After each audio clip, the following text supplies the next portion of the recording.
I need to speak with your father regarding an incident involving a mugging. Is he home right now? Yes, he's here. Would you like to talk to him? For a moment, the officer seemed confused by my tone but eventually responded, yes, please let me see him. I led the officer inside and opened the door. My father is here, I told him. The officer appeared surprised to see my father standing there. This event took place a few months ago, I added. I'm James, a university student. Lately, I've been considering a job with a large company, but there's one thing I'm still unsure about, whether or not to take over my father's company. You see, he's the president of a small factory.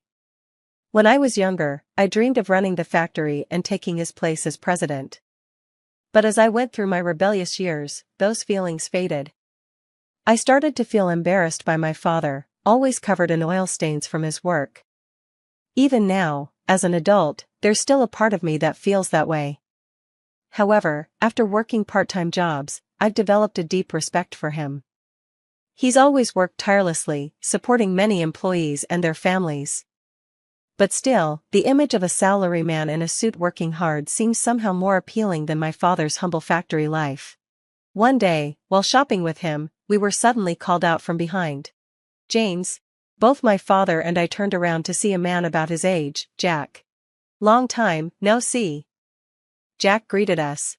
It turned out Jack was a former high school classmate of my father, now in a suit representing a well-known corporation. After mentioning his successful career, he asked my father, "Did you end up taking over the family business?" My father responded, "Well, yes, we're still getting by." Jack sneered. "A factory like yours. You've really done something, haven't you, as president? And you're just a high school graduate. That's impossible." How pathetic. I was taken aback by Jack's words. I knew my father had taken over the factory after high school, but I never expected a former classmate to mock him like that. Jack continued to smile smugly at my father. "No, I didn't manage to make the factory bigger. Despite my dreams of expanding it when I was younger, I just didn't have the business sense. So, that dream never came true. I guess you could laugh about it. I'm good with my hands, but not with business. Still, at least we didn't go bankrupt." Jack found this amusing, laughing heartily and giving my father a playful slap on the shoulder. "You're good with your hands, but not with your head, huh? But hey, at least you didn't go bankrupt. I honestly thought guys like you would have gone under by now," he chuckled. After some more back and forth, Jack mentioned he had to get back to work and suggested catching up at the next reunion before he left. My father looked awkward after the encounter. Turning to me, he said, "Shall we continue?" We resumed our shopping, but as we walked, I couldn't shake the feeling that my father's work was being mocked, and I didn't speak up to defend him. In my mind, the scale of my father's factory and his role as president seemed less impressive compared to the allure of a corporate job. A few weeks later, by chance, my father's alumni association held a gathering at the bar where I worked part-time. The bar was packed, and I had little chance to serve the table where my father's classmates were. Initially, I considered it lucky, but when I eventually had to go to that table, I felt embarrassed to serve drinks to my father's old classmates. Even though I felt uncomfortable, I said nothing, as it was my job. The bar had private rooms, and when I entered the room where my father's alumni association was, my father, who happened to be near the door, smiled and greeted me. "James. Are you the son?" he asked the woman sitting next to him, who introduced me as his son. I politely greeted everyone and served drinks, all the while trying to maintain the serious and steady demeanor my father always displayed. His former classmates teased me as I served, and I awkwardly laughed along. Jack, sitting nearby, noticed and spoke up. "We met not too long ago, didn't we, James? Are you still thinking about taking over your father's factory?" I responded honestly, "No, I'm still considering it." Jack, clearly drunk, loudly declared, "Forget it. Your father's business is nothing to brag about. You should work for a company like mine, not waste your time with that place." He then began boasting about his career, but something didn't add up.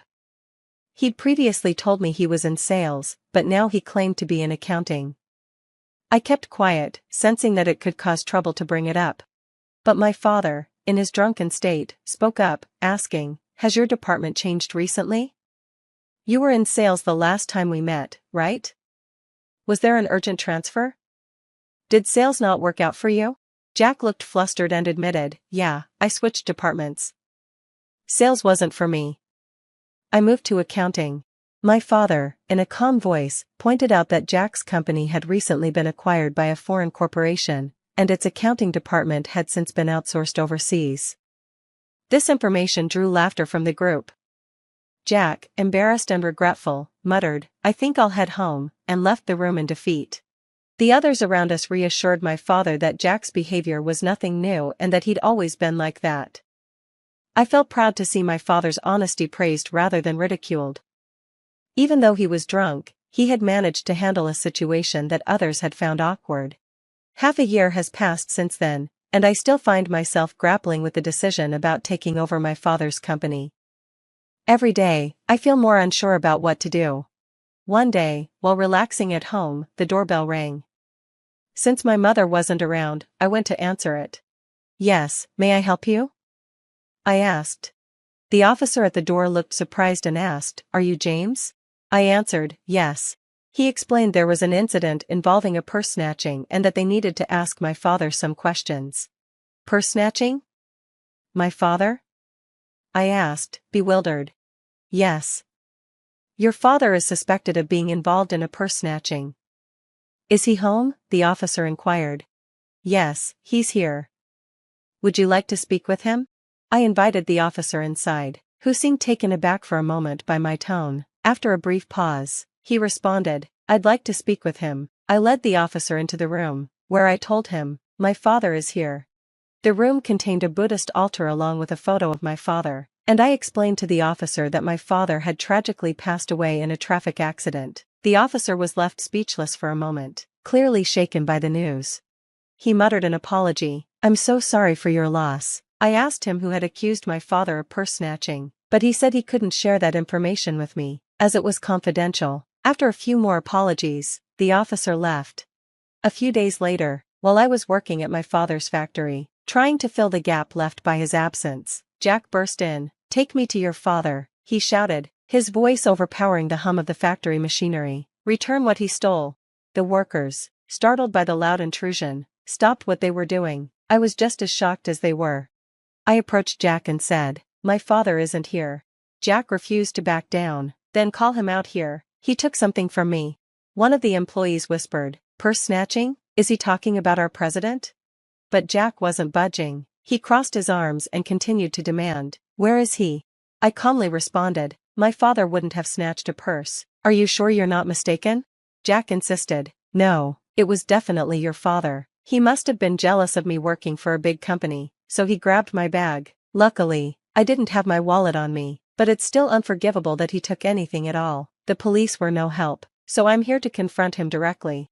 I asked him when this supposedly happened, and Jack confidently replied, "About 2 weeks ago." The workers around us seemed confused, whispering among themselves.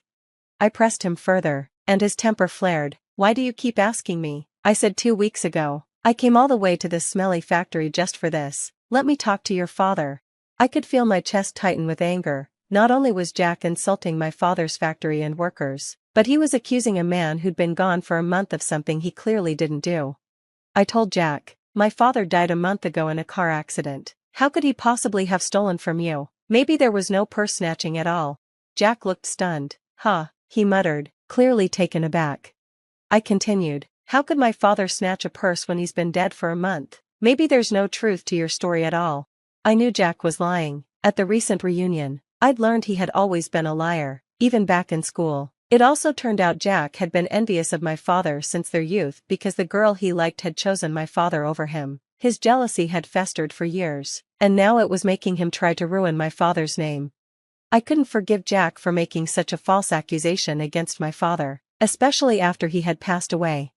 As Jack continued to shout, someone from the factory floor shouted back, "Our president wouldn't do something like that. He's a serious man who always thinks about the staff." Sure, we're always short-staffed, but that's because he teaches us his skills and encourages independence. He was someone who cared about the workers, not the profits.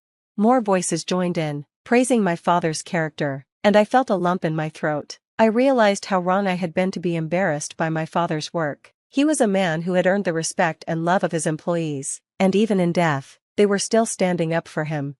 Jack's face turned red with embarrassment as the workers spoke out in defense of my father. I gave him the final blow. You're trying to frame my father with lies. I'll report this to the police.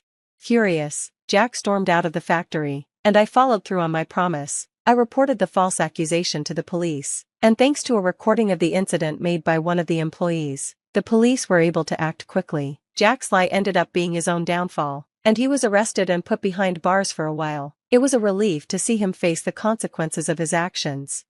A few days later, a woman claiming to be Jack's wife came to our house, bringing a gift box as an apology. She confirmed that Jack had framed my father because he had been fired from his job and couldn't find another. Obsessed with maintaining his elite status, he had lied about his career, and when he got drunk, his lies became inconsistent and exposed. His resentment toward my father had built up over the years, and that's when he decided to make false accusations. I felt disgusted by his petty motives, and Jack's wife revealed that she planned to divorce him. Jack had no children, so even if he got out of jail, no one would be waiting for him. After I graduated from college, I decided to take over my father's company. The passing of my father left the business in uncertain hands, and I felt a responsibility to ensure its future. More than that, though, I couldn't forget the voices of the factory workers who had defended my father when Jack had tried to bring him down. I wanted to be the kind of president my father had been, a leader who was loved and respected by his employees. That moment became a turning point in my life. Now studying business administration, I could handle the managerial aspects that my father had struggled with, but I also knew I needed to learn from the workers about the technical skills my father had passed down. They were more than willing to teach me, sharing stories about my father's work ethic and leadership. Each lesson helped me understand just how great my father had been.